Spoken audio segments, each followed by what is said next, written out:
I know that the federal government was prosecuting you for stealing drugs in that time. They didn't prosecute. No, they were. I was not prosecuted.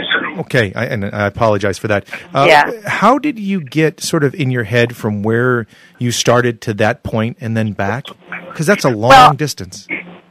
He's a very cunning enemy, and once the biggest hurdle for most people in addiction is telling somebody, and then owning up to what you've done, and then of course, not doing it anymore, stopping. And for me, the hurdle, I quit taking the drugs a year before I ever told my husband.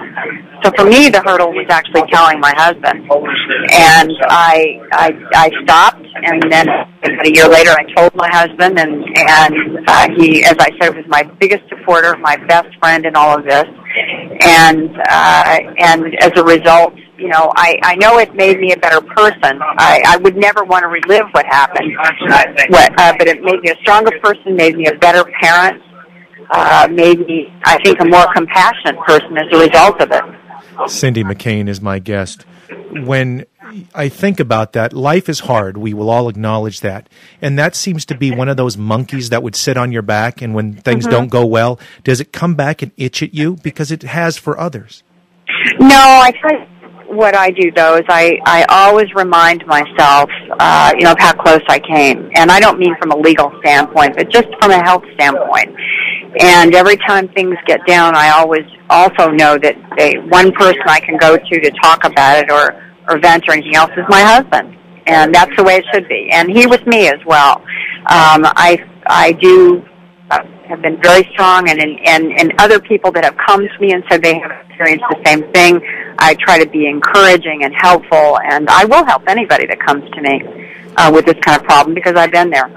When the senator was running for the presidency back in 2000, and in South Carolina they were talking about an illegitimate black baby. Mm-hmm. And this was your daughter, Bridget, that you brought back from Bangladesh. Yes. My wife would have gone after people with a baseball bat. Why didn't you? I don't know if that's true, but I think she could have. Well, I tell you, I will admit to you that it was very hard for me. I was very hurt. I was very upset because, of course, anybody that John and I are fair game, but stay away from my children. And it was hard. I learned, I'll be honest also, I have learned forgiveness from my husband. And that's a lesson and something that he has taught me and keeps teaching me. But it was also difficult, as you know, because my daughter Googled herself some years later, unbeknownst to me, and read the whole thing. And that was a little hard.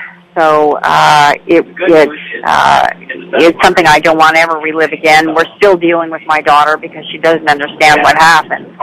And it's just something we're going to have to deal with the family for quite a while. I understand she asked why President Bush hated her.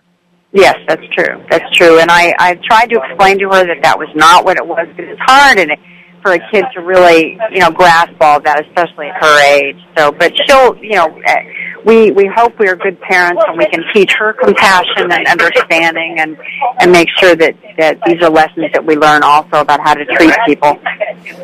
When you look back at your whole life and everything that has happened over the last 25 or 30 years down this road, and you're getting closer and closer to the White House, one way or the other, are you ready to go back? Are you excited to go back, or are you afraid of going back?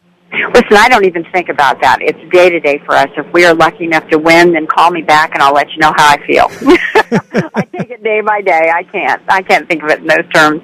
How about the family? How do they see all this process? I mean, for you guys, it's just mom and dad who are out there that they see on TV. It's not Senator and Mrs. McCain. They are, our kids are remarkable. They've been raised in this. They're strong, they're intelligent, they're thoughtful, and they're also going about their own lives, which is what most normal kids do. And I hope they remain that way.